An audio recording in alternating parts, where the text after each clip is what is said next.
Alrighty guys, my name is Pete. This is my channel, 1822 MC Adventures and More. And despite the high water, I'm going to give fishing a shot down here on the White Oak River at Dixon Field Landing. But before we do that, what do you say I unpack and we make some lunch? What a great day for lunch in the woods. And today we're going to have stir-fried rice with lemon pepper chicken.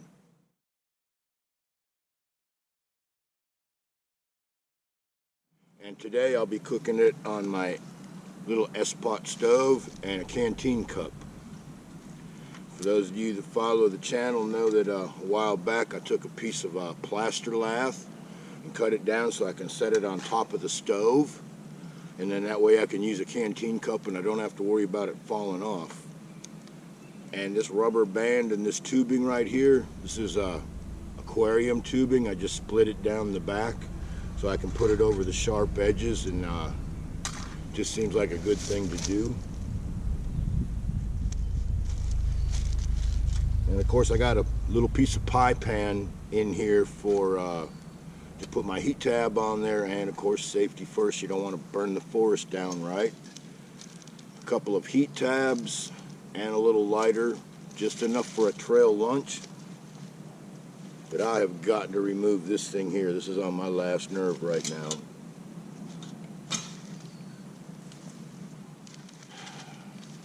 Half a bag of the stir-fried rice and some lemon pepper chicken. Should be really good.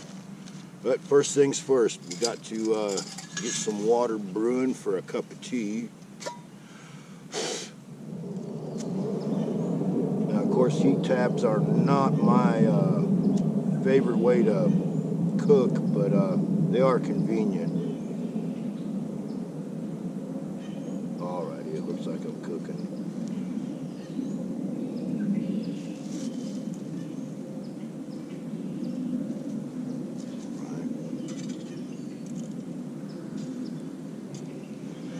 And we will give that just a couple of minutes.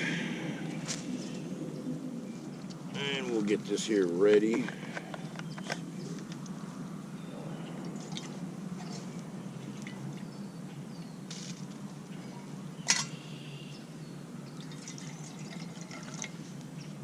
Actually, dang it. Cut.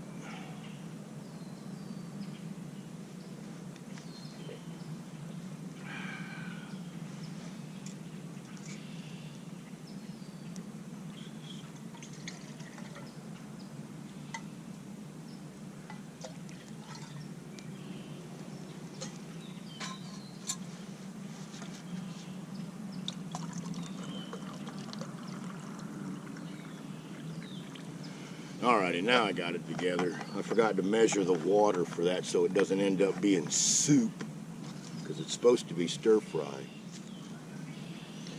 But yeah, today is Thursday, February 25th. It's a beautiful day out here. My plan is we'll eat some lunch, then I'm going to bait up my fishing poles, and despite the high water and current, we'll give it a go. Yesterday I was doing some ditch fishing out in the middle of the forest. Even though the ditches were full of water, I do not know where the fish were.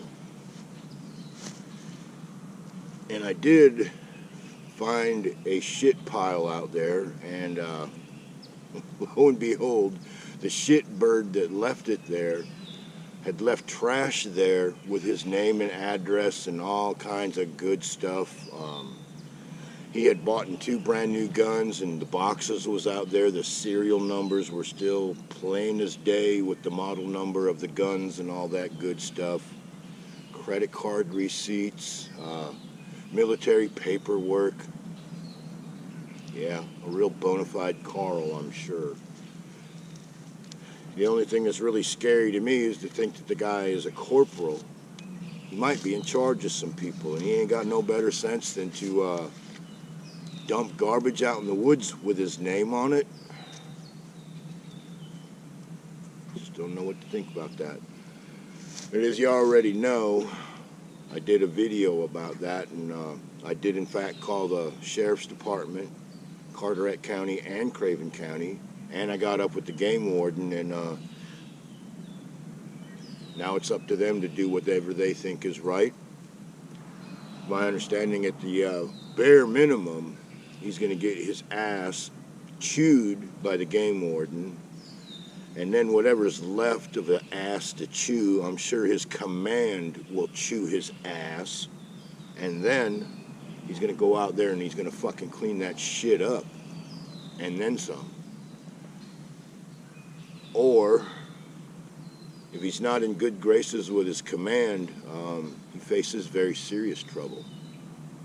I know back in the day when I was repoing cars, sometimes I would go to a base, never a Marine Corps base. I will say this, Marines will, when it comes to outsiders, even if you were a Marine at one time, they will protect their own. So you go on base trying to arrest somebody with a warrant, or you try to repo a car, you'll never make it there, because they will cover their asses. They will make you they will make you jump through hoops, go through Building 66, the legal process and all that, and by the time you get to where you need to be, that fucking shithead is long gone. But, like I was saying, when I was repoing, I would go to Fort Bragg in Fayetteville, and it was really easy. They didn't give a shit over there. You fucking had a car on the repo list, fuck you. And a lot of times, it was really nice, because sometimes I couldn't find the car. Usually, you know, the Army guys, they're no smarter than a Marine. They'll park their car 2 barracks down or 2 buildings down and think it's hidden. Sidebar note, my best day in Fayetteville was 7 military vehicles in 1 working day, and then I got 6 more vehicles out in town at night. 24-hour time, or actually it was about 22 hours, I had gotten 13 cars.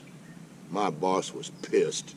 I called him up and I told him I had 13 cars stockpiled in a Winn-Dixie parking lot, send a couple rollbacks, and he's like, you son of a bitch. And I'm like, hey, they were there. Anyways, back to what I was wanting to say about repo, and I'm going to tell a quick repo story, one of my more favorite repo stories. Because I did bail enforcement before I became a collateral recovery agent, what I would do a lot of times is I wouldn't necessarily look for the vehicle, I'd look for you. I find you, I find your truck. I find you, I find your car. Or I find that you're driving your brother's car, your sister's car, find out what their address is. Bingo, you just lost your vehicle. But anyways, I had this one. I was having a hell of a time over there in Fayetteville. Couldn't get it. It was like, it was parked in the garage at night, and I had no idea where she was parking this during the daytime, because this girl was working, but fucking off on her obligations. And to make matters even better, or worse, however you want to view it, she was a 911 dispatcher. And I just wouldn't give up. Every time I was in Fayetteville, I scoured the streets looking for her car in the parking lots and stuff. Couldn't find it, and I knew she was there. Finally, I'm going down the road, and I noticed a sign that said, Judges Parking Only. And I was like, could it be that easy? How could I have missed it, right? So I pull the truck into the Judges Only parking lot. Sure as fucking shit, there's her little red fucking Pontiac sitting between 2 really nice fucking cars. Don't remember what they were, but they're nice. Like, whatever, imported fucking European cars, but they were nice. And her little fucking Pontiac was sitting in there. So I was like, uh-huh.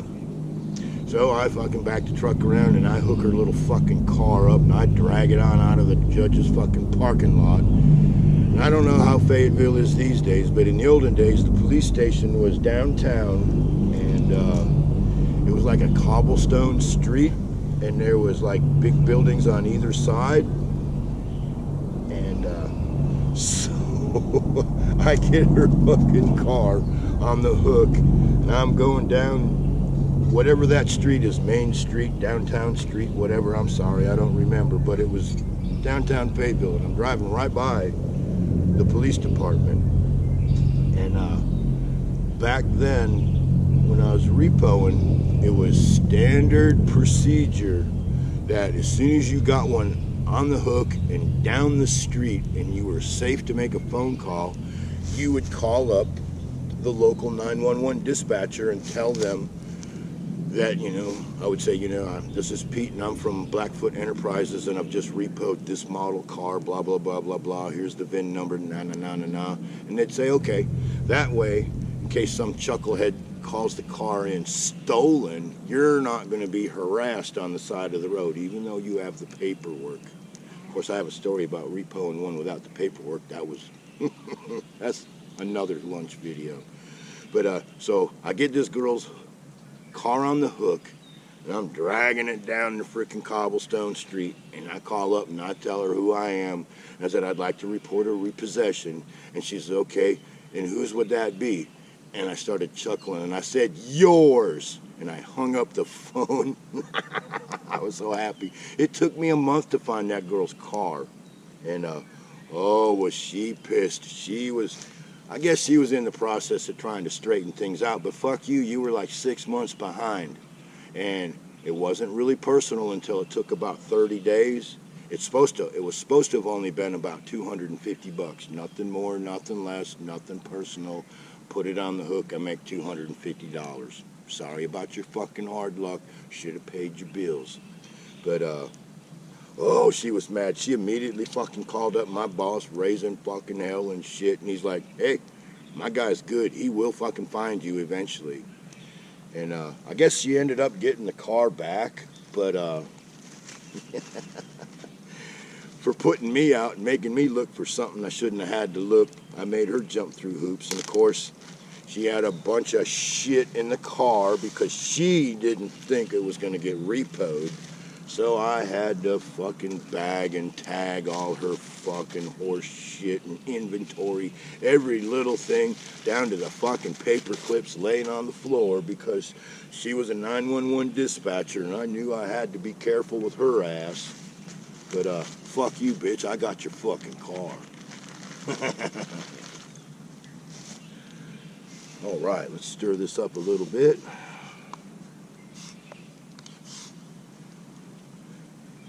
But yeah, repoing back in the day, oh, that was fun.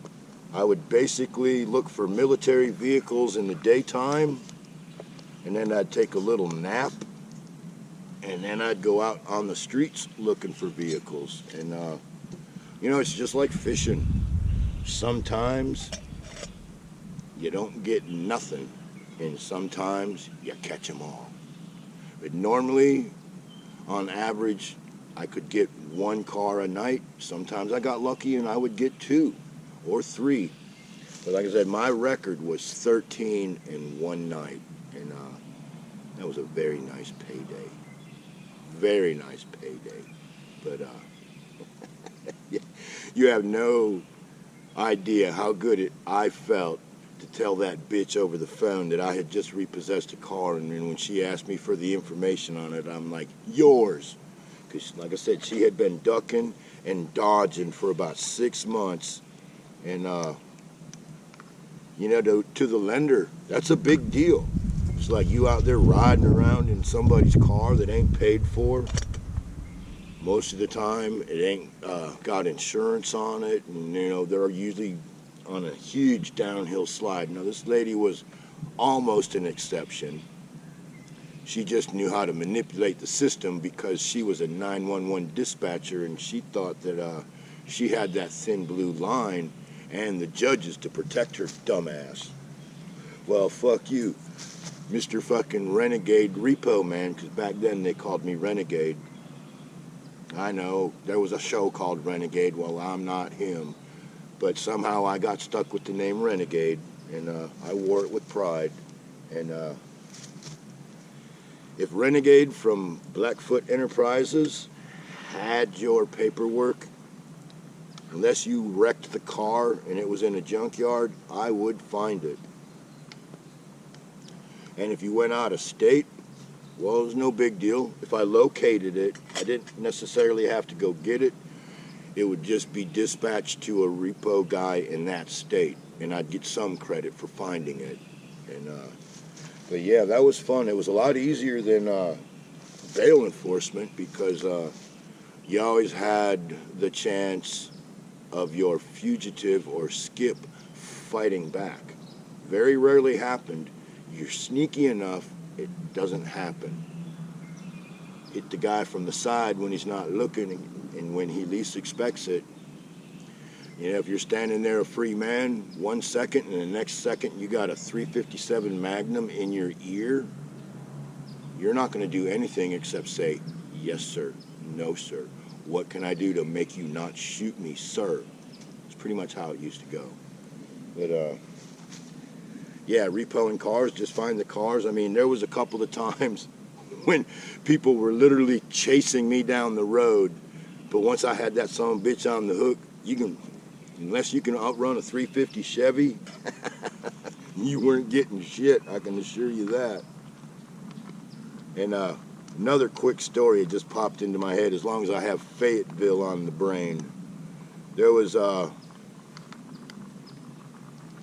some shady repo guys working for the same company that my boss was hired out to, and these guys were not doing things by the book. Not that there's many rules when you're repoing, but they were busting the few rules that there was. And lo and behold, one of the guys, his damn car was on the recall list. Couldn't fucking believe it, right? So I find his house. His car's sitting there. It was a Dodge Dynasty. I'll never forget it. And I'm like, holy crap. So I go down the road, and I hook the winch up, and I drop my sling till it's about 2 inches, 3 inches off the ground, and I just kind of roll the wrecker back in as quietly as I could up into his driveway, and I frickin' pop the sling, and what I would do is I'd back into your car, and then there would be tension on the sling. I would smack the parking brake.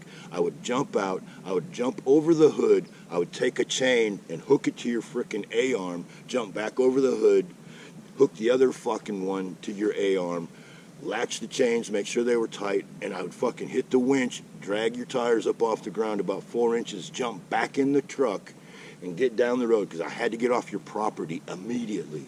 Once I was off your property, my motherfucking car. Period. And the law was on my side with that.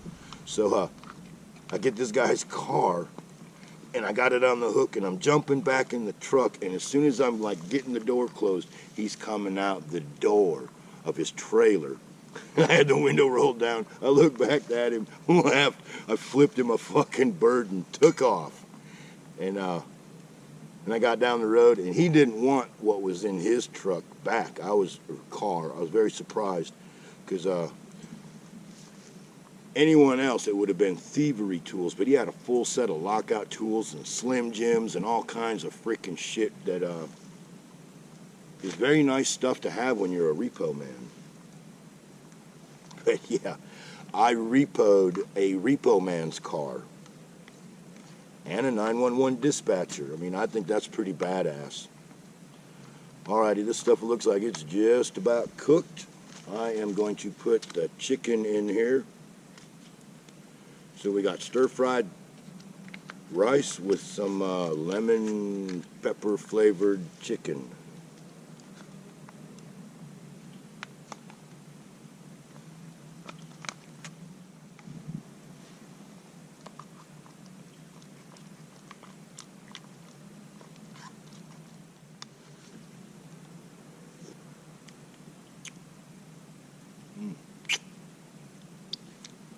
Not bad. Not bad at all. We'll sit there and let that rest for a minute. Definitely a tea kind of day today. Oh.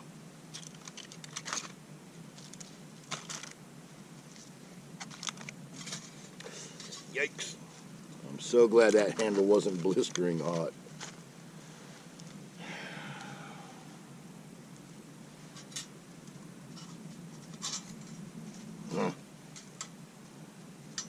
Hell with it. It's not even hot. Good deal. It's warm, not hot. That's awesome. As I'm sure most of you know, if you are not careful with these canteen cups, you can absolutely blister your fingers.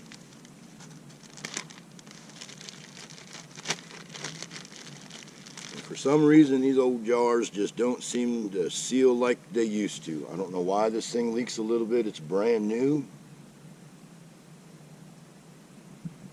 But we seem to be getting a little bit of seepage out of it.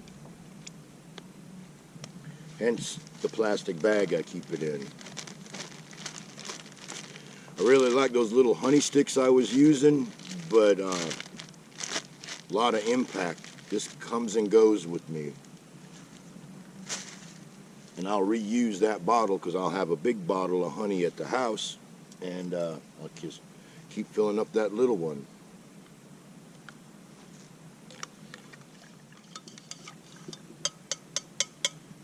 Earl Grey black tea with a little bit of bergamot and honey in it.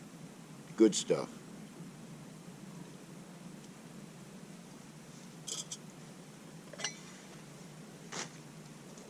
Imitation stir-fried rice and some lemon pepper chicken. I don't know about y'all, man, but it looks good enough to me.